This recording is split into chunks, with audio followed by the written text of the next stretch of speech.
Gente, pessoal do CST aí, vamos para o nosso segundo vídeo, tá?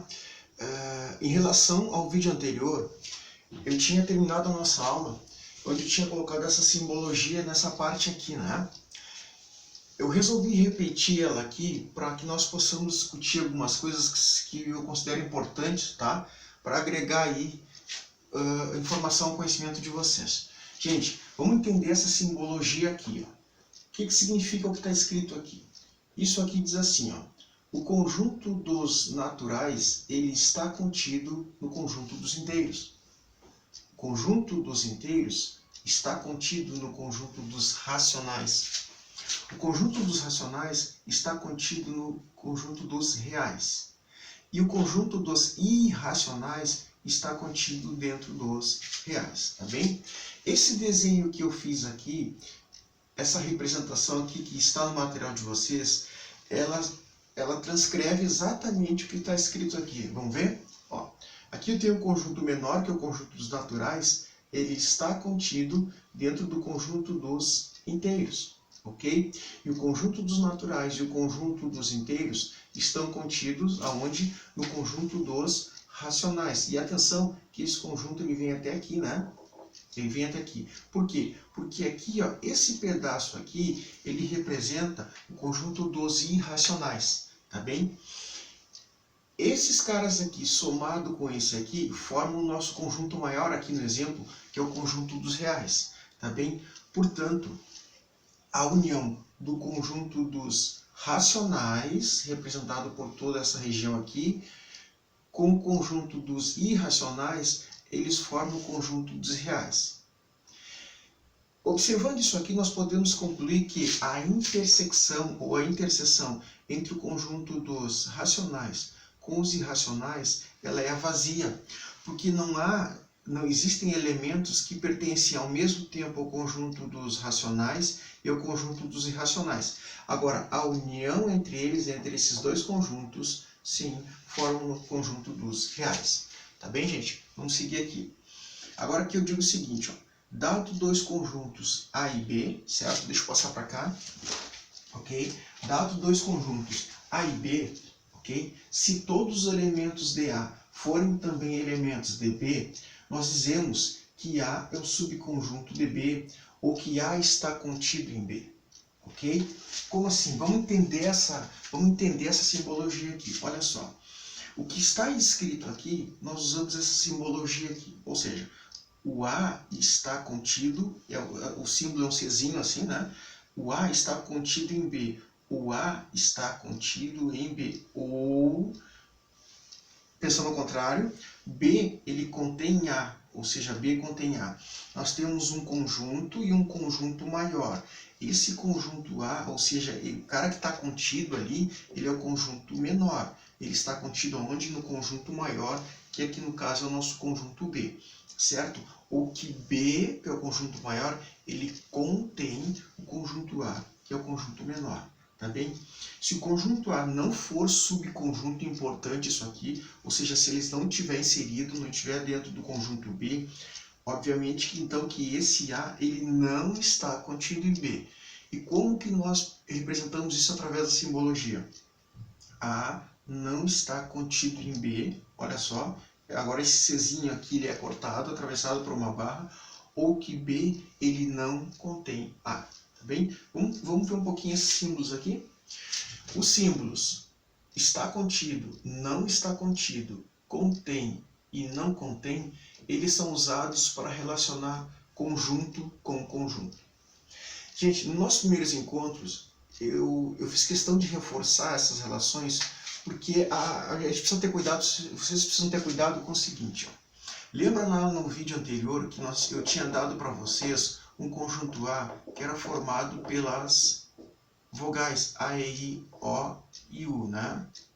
Ok? Esse conjunto A é formado pelas vogais do nosso alfabeto, certo? Dizer que qual é a relação? O A ele é um elemento do conjunto A, então, portanto, a relação aqui é de pertinência, ou seja, o elemento A pertence ao conjunto A. o elemento I, ele pertence ao conjunto A, e assim de forma sucessiva. Portanto, aqui a relação de pertinência, ela vale para elemento em relação ao conjunto, certo? Diferentemente de pertinência, o símbolo que nós usamos para relacionar conjuntos são esses que nós vimos aqui, ó, tá?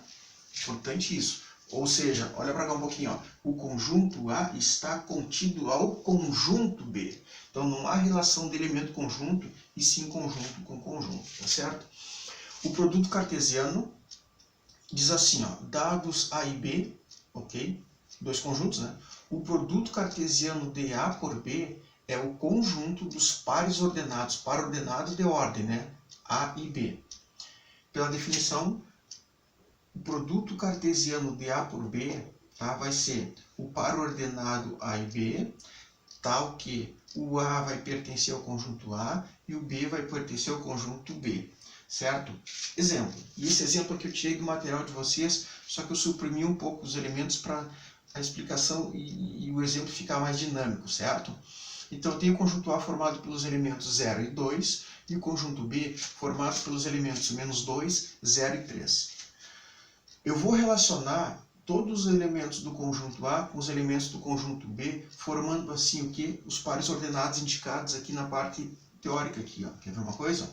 0 com o -2, quando o A for 0, né? Ó, o A for 0, então 0 com o -2, 0 com o 0 e o 0 com o 3, tá aqui.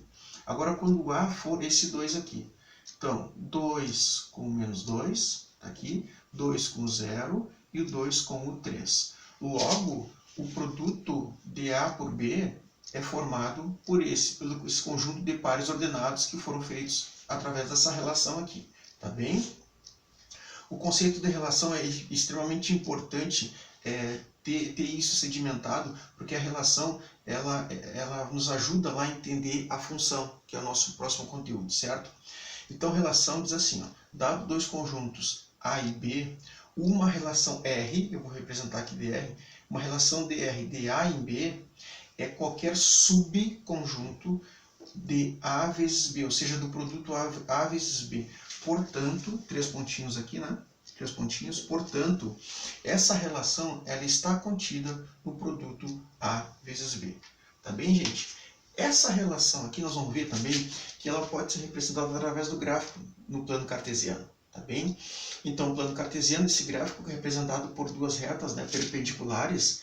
Aqui a reta, o eixo X, aqui o eixo Y, tá bem? Então, assim, ó, se eu pegar, por exemplo, um ponto qualquer, um ponto Q, que eu identifiquei como ponto Q, o endereço desse ponto, ou seja, a localização desse ponto dentro desse plano cartesiano, ele obedece esse par ordenado aqui, ó, onde aqui é -2, que eu tirei da onde? Do eixo X, ok? E aqui o 3, que eu tirei da onde? Do eixo Y, que é o 3. Então, esses números que estão aqui, esse par ordenado, representa a coordenada do ponto Q, ou o endereço do ponto que ocupa no plano cartesiano, certo? Mesma coisa vale para esse ponto P aqui. O endereço desse ponto P é 2 para X e 1 para Y. E aqui eu coloquei A e O para identificar o seguinte, ó. A abscissa desse ponto P é o 2 e a ordenada desse ponto P é o que? É o 1. Então, esse eixo aqui é o eixo que nós conhecemos como eixo X, é também chamado de eixo das abscissas e aqui eixo das ordenadas, tá bem? Então, vamos entender como é que é o posicionamento disso. Em relação ao eixo das abscissas, ok? Os números vão ser positivos quando eles estiverem o quê? À direita da origem, então daqui para cá, porque a origem eu considero aqui, né? O 0, ok? E eles vão ser negativos quando eles estiverem daqui para cá, ou seja, à esquerda. Em relação ao eixo das ordenadas, o eixo Y, os caras vão ser positivos quando eles estiverem acima da origem, então daqui para lá, e vão ser negativos quando eles estiverem abaixo da origem. Tá bom, gente? Daqui a pouquinho eu volto.